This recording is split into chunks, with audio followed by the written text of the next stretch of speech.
կապված չէ հայ-թուրքական հարաբերությունների հետ, դրանք ընդհանրապես բառախաղեր են, որի միջոցով փորձ է արվում թաքցնել սեփական ձախողումները։ Հայ-թուրքական սահմանը հակել է Թուրքիան, եւ մենք հիմք պետք է ընդունենք թուրք բազմաստիճան պաշտոնյաների հայտարարությունները, ըստ որի իրենք համարյա ամեն օր հայտարարում են, որ մինչև հայ-ադրբեջանական հարաբերություններում Ղարաբաղի հարցում չլինի առաջընթացը ճակերտների մեջ մեզ համար։ Իրենք չեն բացի հայ-թուրքական սահմանը։ Ի վերջո պետք է մոռանալ, որ 1993 թվականի քարվաճառի գործողությունից հետո տեղի ունեցավ սահմանի փակումը, եւ բնականաբար միամտություն է կարծելը, որ Թուրքիան նույն խնդրով չպայմանավորելով բացումը գնալու է ահա հարաբերությունների մերձեցմանը։ Մեզ ասում են, որ դուք հիմք մի ընդունեք Թուրքիայի հայտարարությունները եւ Ղարաբաղի հարցը մի շահկապեք, ես ես հիշեցնեմ, երբ որ Գյուլը այցելել էր Երևան եւ վերադարձավ Թուրքիա, հենց օդանավակայանում հայտարարեց, որ Ղարաբաղի հարցի հետ կապված լինելու սահմանի բացման հարցը։ Ավելին, Հայաստանի Հանրապետության նախագահ Սերժ Սարգսյանը ինքը բազմիցս այդ ընթացքում նշում էր, որ ինքն է խնդրել Թուրքիայի նախագահին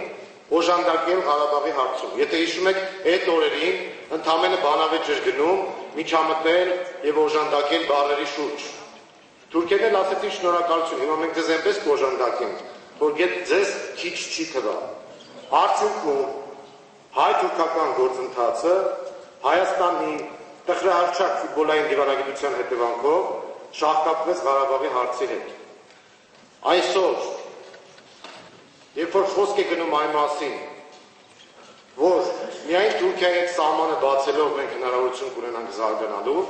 ես ասեմ, որ այս ֆուտբոլային դիվանագիտության գործընթացի արդյունքում, սա որպես կանխատեսում ընդունեք, հայ-թուրքական հարաբերությունները ել ավելի են լարվելու, հայ-թուրքական սահմանը չի բացվելու եւ հայ-թուրքական հարաբերությունների լարվածությունը տեղափոխվելու է Արցախ։ Մենք պետք է շատ պարզ հանգամանք գիտակցենք։ Այսօր Հայաստանը Ադրբեջանի հետ գտնվում է սառը պատերազմի մեջ։ Այսօր փխրում կայունություն կա տարածաշրջանում եւ մասնավորապես Հայաստան-Ադրբեջան հարաբերություններում։ Միամտություն է կարծելը, որ Թուրքիան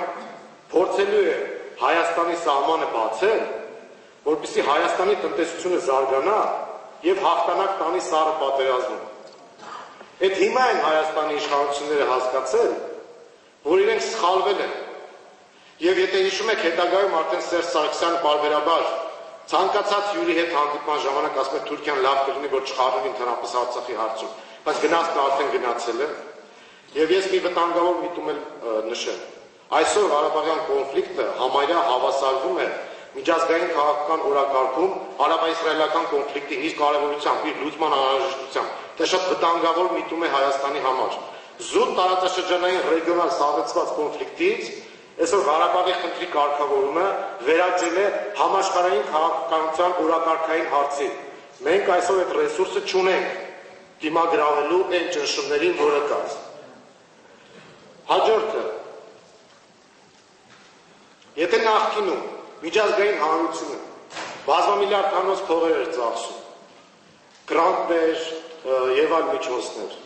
եւ Թուրքիայի վրա էր հիմնական ճնշումը բանեցնում, որպեսզի Թուրքիան բացի սահմանը, ապա այսօր 180 աշճանով փոխվել է իրավիճակը։ Այսօր ճնշման օբյեկտը Հայաստանն է, եւ դա Հայաստանի իշխանությունների շնորհիվ, որովհետեւ